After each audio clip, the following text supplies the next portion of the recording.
Hi, my name is Quentin King, and for my college sports innovation project, I'll be taking a deep dive into collegiate sports gambling with a history of its early past, an analysis of its troubled present, and a self researched and proposed plan in order to shape its future for the betterment of university athletes and the problem space as a whole. My presentation and proposal will be split into four key sections. I'll begin with a brief history of collegiate sports gambling. I'll tackle some of its early foundations, including examples of it here at the University of Michigan. From there, I will delve into the legal framework behind legalized sports betting, including a discussion of the Murphy versus NCAA court case, which gave states the power to legalize betting in their jurisdictions. From there, I will introduce some of the stakeholders involved in college sports betting, discussing student athletes and teams, coaches and athletic directors, state governments, and big business. I will discuss who's benefiting from and who experiences the drawbacks of the current construction of college sports gambling laws. I will then get into the meat of my project when I discuss a variety of my innovation ideas. I'll explain what each one of them is, the levels they have been researched and were put into place in college athletics or in other sports leagues around the world, and how each proposal impacts fairness and power from identified stakeholders. My goal for this project is to facilitate an environment in which power is not wielded almost entirely by gambling businesses and state governments, while there exists no strong guardrails in place to protect the student athlete. So, without further ado, let's begin. While it certainly has only exponentially grown in recent years, sports gambling is not at all a new phenomenon.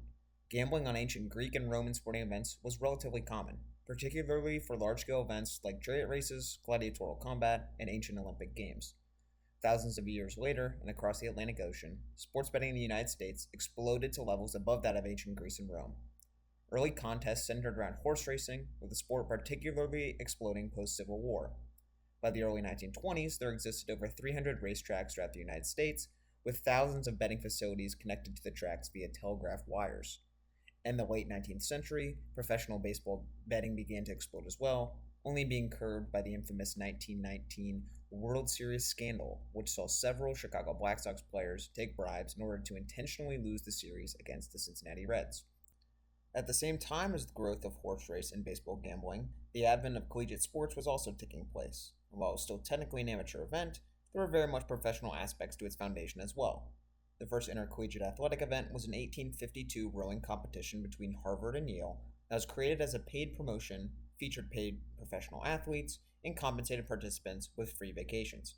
In subsequent years, we saw college athletes continue to be paid to play their sports, even here in Michigan, with a correspondence between UM football manager Charles Baird and player Dutch Fairbert, as well as the U of M Alumni Association of Chicago finding jobs for players. The professionalized nature of collegiate athletics did not just end with player payment, but also grew to encompass another central aspect of pro sports at the time and today, gambling. One such example is Michigan's own parlay card peccadillo, which occurred in Ann Arbor in 1958. In this example, a Michigan football player, Tony Rio, and basketball captain Jack Lewis were arrested with five other students for illegal gambling on campus. The bets were connected to a parlay card of several college football teams. In a similar vein to the Greeks and Romans, the United States adoption of legalized sports gambling has been far from straightforward. While there existed initial acceptance to the ideal, in 1992 the United States Senate voted 88 to 5 in favor of PASPA, or the Professional and Amateur Sports Protection Act, which made sports betting illegal in America, except in a few states, including Nevada. In subsequent years after PASPA's passing, several states attempted to legalize sports gambling at casinos and horse racetracks, including New Jersey and its governor, Chris Christie. Much like other changes in college athletics we've discussed this semester, it was a lawsuit that prompted this transition. Murphy versus NCAA made its way all the way up to the Supreme Court, with SCOTUS ultimately rejecting PASPA and asserting that it was, quote, not consistent with the Constitution. Now, with the table set, as I mentioned in my initial outline, I will delve more deeply into individual stakeholders' relationship to collegiate sports gambling. Let's begin with the foremost stakeholder group, the student athlete. With the reversal of the PASPA Act as a result of the 2018 Murphy versus NCAA Supreme Court case, individual states were once again allowed to construct their own rules and regulations in regards to sports gambling, and more particularly, collegiate sports gambling. Currently, 39 of the 50 states allow some form of general college sports gambling. While collegiate sports gambling certainly benefits a multitude of shareholders financially, its widespread acceptance does harm the student athlete in a variety of ways.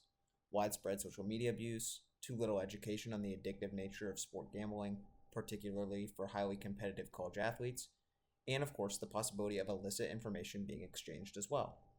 Just recently, we have seen a swath of college athletes being involved in illicit gambling activity, including the famous Iowa State football scandal, which saw the Cyclones losing their starting QB due to over 300 illegally placed bets, and the newer Fresno State basketball scandal, which saw a player bet point props on himself.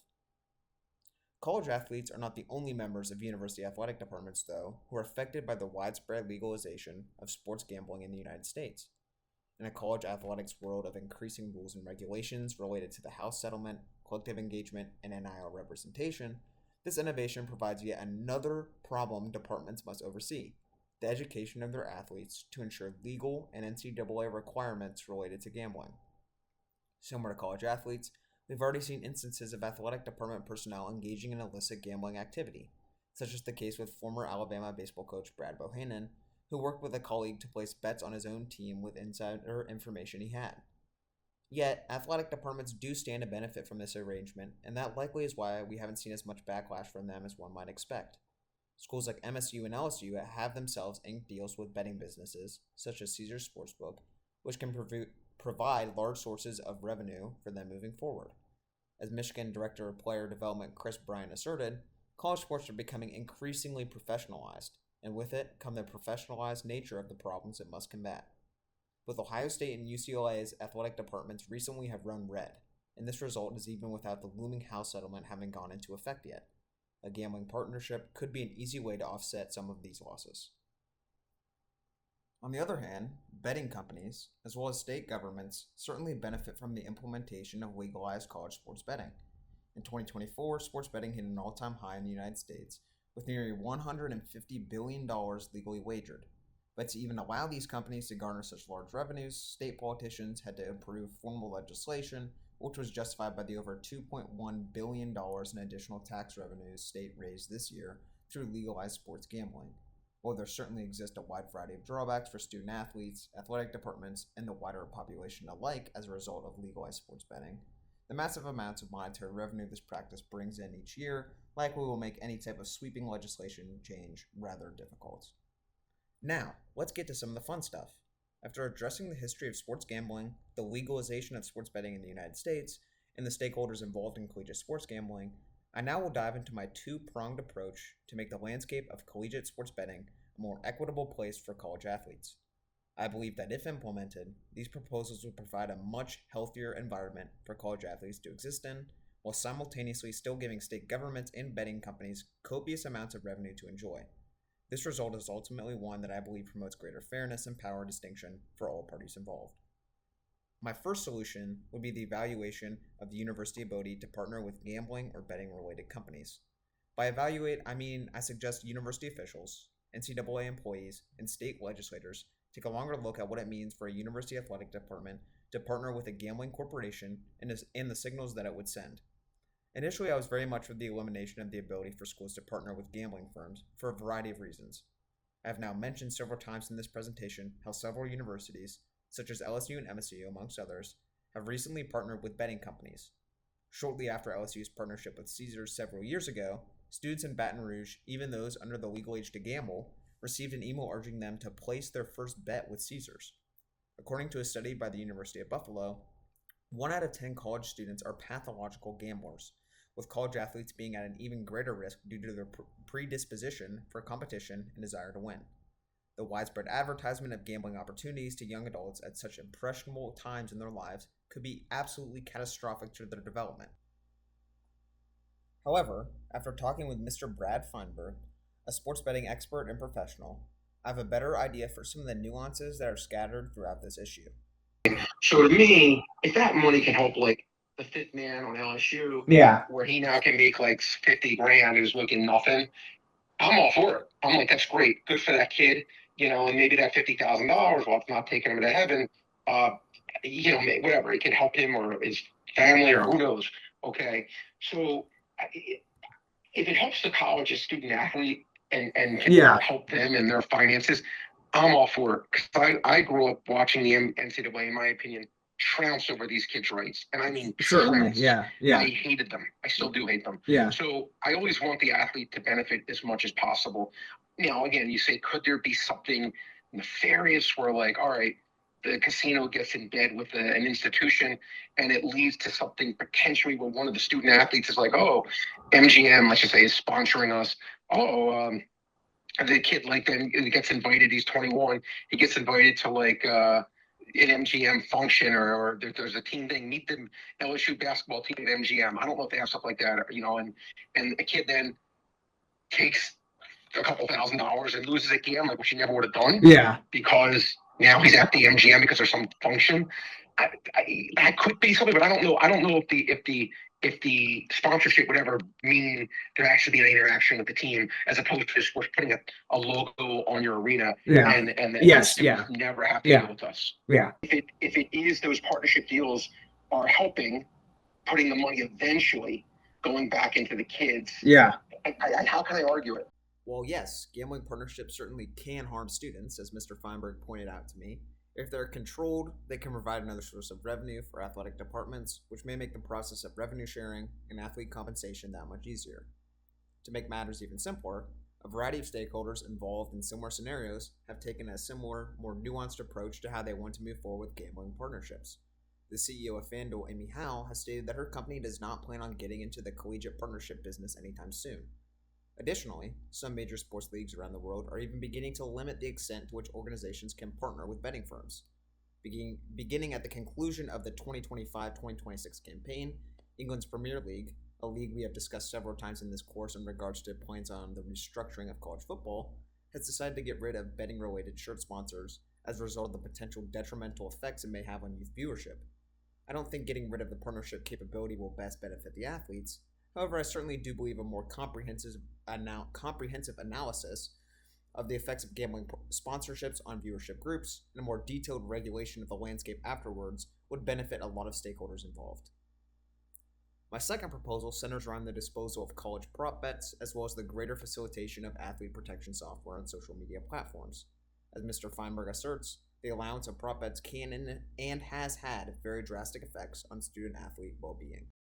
Society, right? If society, especially young people, if a college kid or whatever, even a 26-year-old kid that's like a couple $1,000s on a college player on anything, and that college player fails, they can threaten him. What it does is I do think it puts pressure on college students where, listen, college students don't show up. You don't think the guy at Michigan, like the Michigan football thing, they're laying 3.5 or whatever. Yeah. That's the world now. When I went to school, maybe not as much. Yeah. But now it's more known, and it does. I think inherently there's a lot more pressure on the college kids knowing that there is a gambling aspect. It is this kind of widespread backlash and criticism received by college athletes that has led several states, including recently my home state of Ohio, to reverse course and make college prop betting illegal after formally legalizing it years ago. In total, 29 states already do not allow college sports prop betting. Additionally, the states of Louisiana, Wyoming, and even Michigan have had discussions about the possibility of banning prop betting on college athletes. While states certainly leave money on the table with college prop bet abolition, the sentiment lying behind it is much like that expressed by Ohio Governor Mike DeWine. This ruling takes, quote, quick action to protect student athletes from unnecessary and potentially harmful threats, and thus, quote, will improve the marketplace in respective states. Additionally, in recent years, NCAA President Charlie Baker, who has noticeably been a critic of college sports prop betting, also has mentioned the NCAA's utilization of an AI platform, Signify Sports, during March Madness, which conducts surveillance work on social media to, quote, chase stuff that's directed at coaches and players and officials. If this party sees anything inappropriate, they notify the platform and or authorities and have the account shut down for the remainder of the tournament. I propose an extension of this platform usage to all major gambling-related sports for the entirety of their seasons and postseasons, not just the NCAA tournament. While this certainly won't protect against all negative feedback athletes receive on social media, I believe it will greatly reduce it and thus improve athlete health and well-being as a result. I want to conclude with a brief discussion on how my proposed innovations will impact my identified stakeholders. These proposals will most certainly benefit the college athlete. First and foremost, it hopefully will provide less negative feedback from gamblers online as a result of the elimination of prop bets and the expansion of protection software. Additionally, I believe a greater evaluation of university athletic departments' ability to make deals with gambling companies will protect athletes by making sure their universities are making responsible partnership decisions while also providing, hopefully, a larger pot of revenue for athletes to take from. In some ways, I think these proposals will also benefit college coaches and athletic departments. Michigan AD Ward Manuel has always been vocal about protecting his college athletes in any way that he can, and these proposals certainly do that. In a college world increasingly dependent upon athlete compliance, these proposals, I think, will also take away some of the temptation for college athletes to engage in illicit gambling acts. However, I would be remiss if I didn't mention the fact that these proposals certainly could remove the opportunity for athletic departments to gain revenue through gambling partnerships. And additionally, if the NC doesn't pay for additional athlete protection software, this burden may fall on the individual schools themselves if they so choose to go through with a proposal like mine. Like college coaches and athletic departments, my innovation's effect on states and state governments is somewhat of a mixed bag. While yes, states that implement my proposal to abolish college prop bets will lose out on some revenue, it also seems that elected officials are okay with this, as it would come with the benefit of better protecting a number of their constituents and student athletes. Betting corporations, on the other hand, are largely losing as a result of my propositions. However, there does seem to be some level of betting companies at least slightly distancing themselves from college sports, with FanDuel's hesitancy to engage in direct partnerships with universities being an example. This does not mean they won't be averse to my prop bet proposal, but I don't think they will be nearly as against my proposals as many would likely assert. In conclusion, the concept of gambling in college athletics is much more than a black and white picture where some parties can benefit and others will certainly lose. While gambling corporations and state governments still certainly have the upper hand at this moment, there are some relatively straightforward steps, such as eliminating prop bets, expanding gambling protection software, and evaluating or restricting universities' ability to partner with betting companies, which can alter the power dynamic and provide greater protection for marginalized groups like the student athlete. Thank you so much for listening to my analysis of gambling in college athletics and what I envision a brighter future to look like.